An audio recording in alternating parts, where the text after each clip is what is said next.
do you have to involve the community in volunteer opportunities and input into government decisions?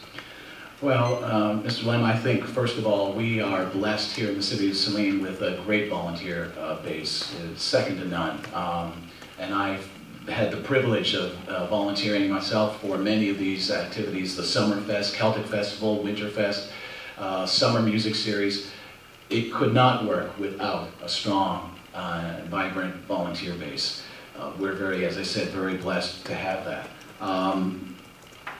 That being said, we need to have, of course, more to come out and support these programs. We need more to come out and get involved. I'm a very strong proponent of an active citizenry in the community. I'd like to see citizens take up the mantle and take initiative on certain projects. The Red Barrel is one. The new flagpole at Oakwood Cemetery is another. Little government intervention or involvement, just playing a supporting role. That's perfect. For volunteers, we have to treat them just as, like gold, because they are really one of the backbones of this community.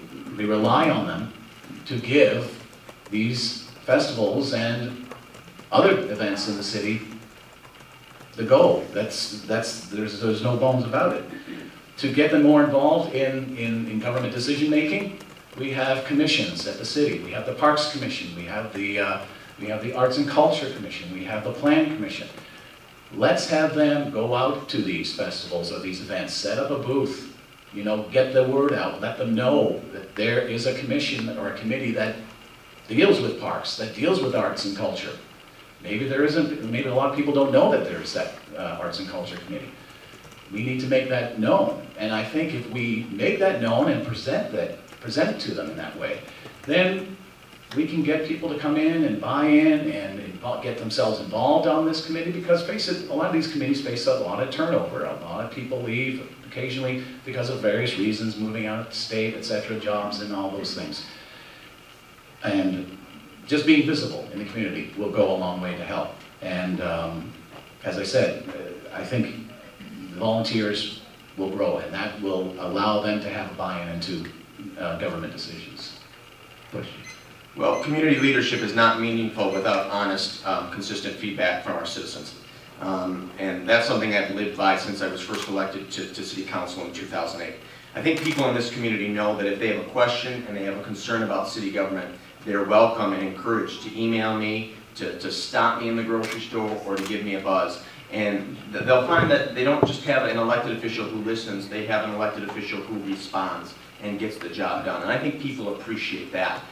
So I would take that same approach that I've used as a city council member and apply it to the office of mayor. People will know that if they have a question, they have a concern about city government, that they're welcome to reach out to me, and that they're going to get answers and their problems are going to be solved.